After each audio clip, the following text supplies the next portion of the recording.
Bonjour, bonjour. Nous rendons grâce à Dieu, nous bénissons son Saint impressionnant pour son amour, pour sa vie, pour cette merveilleuse journée qui est là. Nous sommes infiniment reconnaissants, ne prenons pas pour acquis. Nous connaissons que ce n'est pas sa grâce que nous sommes là. C'est un privilège d'être là, de pouvoir échanger, de pouvoir partager sa parole, de nous exhorter aussi longtemps qu'il est possible. Alors ici, nous allons méditer ensemble. En fait, nous allons réfléchir ensemble. Pour comprendre ce qui empêche souvent. Et souvent, on se pose beaucoup de questions. Je prie beaucoup, il n'y a pas l'exaucement, je ne sais pas, j'ai toujours en train de prier. Et quand je m'avais demandé conseil, on me dit, je veux prier. Tu vois, même la prière, c'est quelque chose qu'il faut comprendre, sinon tu vas prier mal. Voilà. Donc, on va d'abord lire la parole de Dieu. Je suis au livre de Jacques 4. On va passer du verset 2. Je suis dans 8 secondes. Il dit, vous convoitez et vous ne possédez pas. Vous êtes meurtriers et envieux, et vous ne pouvez pas obtenir. Vous avez des querelles et des luttes, et vous ne possédez pas parce que vous ne demandez pas. Ah. Dans Parole vivante, il dit parce que vous ne demandez pas à Dieu. Dans le verset 2 ici, dans Parole vivante, il dit les luttes, vous ne possédez pas parce que vous ne demandez pas à Dieu. Maintenant, le verset 3 en bas, il te dit ici, vous demandez. Maintenant, il dit, vous demandez à Dieu. Parce que la prière, c'est parler avec Dieu. Vous demandez à Dieu et vous ne recevez pas. Parce que vous demandez mal. Dans le but de satisfaire vos passions. Ici, on a dit passion. Dans parole vivante, on dit vos désirs. Pour satisfaire vos désirs. Maintenant, dans le verset 4, il vient t'expliquer de quel désir il s'agit. Il dit, dans le verset 4, adultère que vous êtes. Vous ne savez-vous pas que l'amour du monde est ennemi contre Dieu? Ennemi contre Dieu. L'amour du monde, ennemi contre Dieu. Celui donc qui veut être ami du monde se rend ennemi de Dieu. Je m'arrête un peu ici. Il faut comprendre la parole de Dieu, c'est important. De bien comprendre. Tu vois, quand tu comprends bien la parole de Dieu, tu deviens calme, serein, et tu comprends beaucoup de choses. Et je vous demande mal pour satisfaire vos convoitises, vos désirs. Celui qui veut se faire ami du monde devient ennemi de Dieu. Ami du monde veut dire quoi? Est-ce que Dieu déteste le monde? Non. Il faut comprendre. C'est pourquoi un chrétien doit grandir. Un chrétien grandit par la réflexion. Il faut réfléchir sur la parole. Pourquoi Dieu dit que je demande mal? Ça veut dire quoi demander mal? Après, il dit pour satisfaire vos désirs. C'est quoi un désir? Pourquoi? Et pourtant, la Bible te dit fais l'éternel tes désirs. Il te donnera ce que ton cœur désire. Fais de l'éternel tes délices. Il te donnera ce que ton cœur désire. Mais il vient te dire ici que vous demandez pour satisfaire vos désirs. Tu vois, quand tu réfléchis comme ça la parole de Dieu, Saint-Esprit t'éclaire. C'est quoi être ami du monde? Être ami du monde, c'est, tu vois, en chaque homme, il y a une quête. En chaque homme, tout le monde a une quête. Une quête qui est profonde. Tu peux souvent ne pas l'exprimer, mais à l'intérieur de toi, il y a un but. À l'intérieur de toi, il y a un but que tu sais, qui n'est pas forcément ce que Dieu veut. Mais il y en a, c'est là. Et tes prières sont conditionnées par ça, par ce but-là qui est dans ton cœur. Maintenant, c'est quoi ennemi de Dieu et ami du monde? C'est quelqu'un qui a pour quête. Tout pour lui, c'est que je veux me marier. Voilà sa quête. Tout pour lui, c'est que je veux être riche. Voilà sa quête. C'est pas que la richesse est mauvaise, c'est que pour lui, c'est une quête. C'est sa vie. Il ne veut rien comprendre. Pour lui, c'est être riche. Maintenant, il est même chrétien. Il ne chante pas les enfants de Dieu. Mais il est même chrétien. Hein? Et sa quête est là. Pour lui, c'est qu'il cherche Dieu parce qu'il veut être riche. Donc, même qu'il lit la Bible, il a son but. Sa passe n'est pas connaître Dieu. Il veut être riche. Il veut sortir de sa situation. Dieu veut te sortir de ta situation. Mais si tu ne comprends pas comment te positionner pour sortir, tu ne sortiras pas. Ah. C'est pourquoi il dit qu'il y a des luttes, il y a des querelles. En fait, ce qui veut t'amener à comprendre, c'est quoi? C'est que tu dois comprendre comment méditer et prier. Comment méditer et prier pour devenir. J'ai toujours dit, ne te focalise pas sur ce que tu n'as pas. Focalise-toi sur ce que tu n'es pas. C'est important de comprendre ce qu'il dit.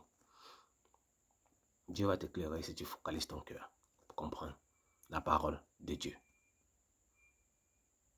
Il dit que celui qui se fait ami du monde devient ennemi de Dieu. Ami du monde. C'est Dieu qui a créé le monde. Hein? C'est Dieu qui nous a placés dans le monde. Mais avec un but de Dieu. Maintenant, chacun de nous, selon l'environnement dans lequel il a grandi, a des dispositions de cœur. Tu vas voir un autre dans l'église, tu te demandes, tu lui donnes peut-être une feuille blanche, tu lui dis écris ce que tu veux. Il va tout écrire sauf Dieu, sauf je veux Dieu. Il va tout écrire sauf je veux Dieu. Il va tout écrire sauf je veux savoir pourquoi Dieu m'appelle. Donc, vont m'écrire ça dans le but de... En fait, le penchant du cœur, c'est ça qu'il faut, il faut détecter quel est le penchant de ton cœur. C'est ça que David dit, tu sondes mon cœur. Sonde mon cœur. Quel est le penchant de ton cœur? Est-ce que quand tu es dans ton cœur, le cri qui est dans ton cœur, par exemple, tu me demandes à Olivier, quel est le cri qui est dans ton cœur? Le cri qui est dans mon cœur, même quand dans mon téléphone, j'ai tellement de livres numériques, des vrais papiers, mais j'ai dans mon machin au moins 900 livres numériques. 900 livres numériques. 900 livres numériques. Mais ces livres numériques-là, si tu me demandes lesquels tu lis, je les télécharge parce que c'est qu'un jour Saint-Esprit va m'orienter. Je suis dans les groupes d'études bibliques. Saint-Esprit va m'orienter un jour en fonction de ce qu'il veut me faire comprendre dans un livre. Mais en ce qui me concerne, quels sont les livres que je lis? Je lis la Bible. Je lis les livres qui m'aident à connaître Dieu. C'est tout. Parce que Dieu m'a fait comprendre un truc. Tu vas voir dans ces livres-là, tu vas voir là-bas les livres sur l'onction, les livres sur ceci, les livres il y a tous ces genre de livres-là, mais je ne lis pas ça. Mais c'est dans mon téléphone. C'est là. Je ne lis pas. Pourquoi? Parce que j'ai compris une chose. Tous ceux qui ont écrit ces livres-là ont été inspirés par quelqu'un. J'ai besoin de la personne. C'est ça ma priorité. Tu vois, peut-être que lui, il va nous enseigner sur les différents types de leadership, tout. Lui, on nous enseigne ça dans le cadre des formations. Maintenant, dans les différents livres-là, il y a tout ça, les 5 types de leadership, les 12 types de leadership de Jésus. Tu vois, tout ça est important. Mais il y a quelqu'un qui a inspiré celui qui a écrit ça. C'est lui que je veux d'abord. Parce que quand tu auras le Saint-Esprit, tu pourras mieux comprendre ces livres-là. Pareil pour la Bible. Quand le Saint-Esprit va te posséder, tu pourras comprendre tous ces livres-là. Mais comment faire en sorte que le Saint-Esprit te possède? Il faut le chercher d'abord. Où? On le cherche où? Dans la parole. Ta prière doit être en accord avec la parole de Dieu. Et la parole de Dieu doit être en étroite collaboration avec ton âme. Et en étroite collaboration, comment? Ce n'est pas pour dire que conforme. C'est pour dire que toi, tu veux conformer. Parce que la parole de Dieu est déjà parfaite. Maintenant, ton cœur, ton âme a besoin de se conformer à cette parole-ci. Aussi longtemps que ton âme a des choses qui ne sont pas conformes, aussi longtemps que ton âme a pour but le mariage, tu dois briser ça parce que aussi longtemps que tu n'auras pas, aussi longtemps que tu manques, tu n'auras pas. Mais si la parole la parole de Dieu ne t'amène pas dans un état où ton cœur est satisfait, alors tu n'auras pas ce que tu veux pour être satisfait. Parce que ce que tu as besoin pour être satisfait, c'est la parole de Dieu. Je ne sais pas si on se comprend. Alors arrête de chercher ce que tu n'as pas. Focalise-toi sur ce que tu n'es pas. Matthieu 6, 33. C'est ce que je dis. Arrête de chercher le par-dessus tout. Parce que tu n'auras pas le par-dessus tout. Arrête de gêner, de prier tous les jours pour ce que le monde donne. Cherchez Dieu. Que dit pour ce que le monde donne, c'est pour dire quoi? Il y a des païens qui travaillent. Il y a des païens qui font des choses, tout. Mais toi, depuis 10 ans, tu pries pour le travail. Tu ne vois pas qu'il y a un problème. Le païen travaille sans prier. Hein? Pourquoi pour toi le travail c'est devenu un but? Cherche Dieu. Le païen n'a pas Dieu. Toi, cherche Dieu.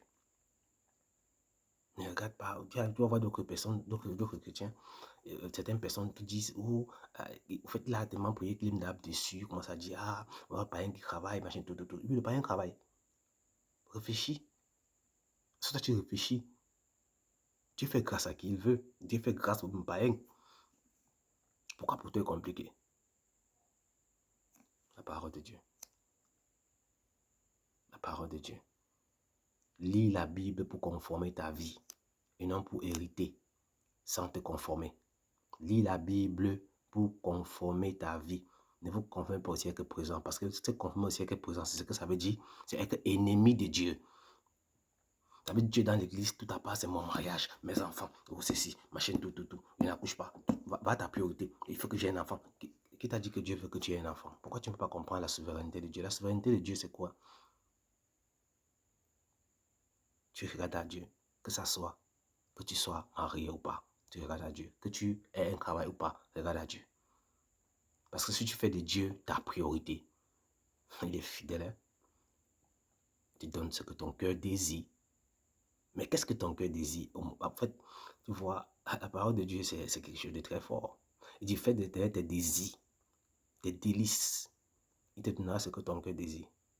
Je vais te dire la vérité. Si tu fais de tes délices, ton cœur va désirer que Dieu. Tu vois, quand tu comprends ça, quand tu n'es pas encore entré, tu as l'impression, ça veut dire que je fais de Dieu mes délices, il me donne le travail, il me donne. Il va te donner tout ça. Mais ça ne serait plus une quête. Parce que je dis toujours, quand tu focalises ton cœur sur Dieu, la première chose que Dieu tue, c'est tout ce que le monde est. Il rend ça insignifiant. Parce que quand tu vois la grandeur de Dieu, tout devient ridicule. Tout devient insignifiant. Ça ne veut pas dire que Dieu est contre certaines choses. Dieu n'est pas contre tout. Tout lui appartient. Il a tout créé pour un but. Mais il ne t'a pas créé pour que tu aies ces choses-là pour idole. C'est quoi une idole? Une idole. Beaucoup pensent qu'une idole, c'est toujours un arbre au village compris. Non. Idole, c'est tout ce que tu aimes plus que Dieu. Idole, c'est tout ce que tu priorises plus que Dieu. C'est tout ce qui te fatigue. C'est ça, ennemi de Dieu.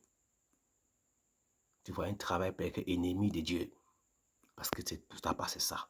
C'est ta paix, c'est ça. Ta joie, c'est ça. Alors travaille pour être quelqu'un qui a une joie qui ne dépend pas des circonstances. Parce que Dieu ne dépend pas des circonstances. Ton travail dépend des circonstances. Même ton mariage dépend des circonstances.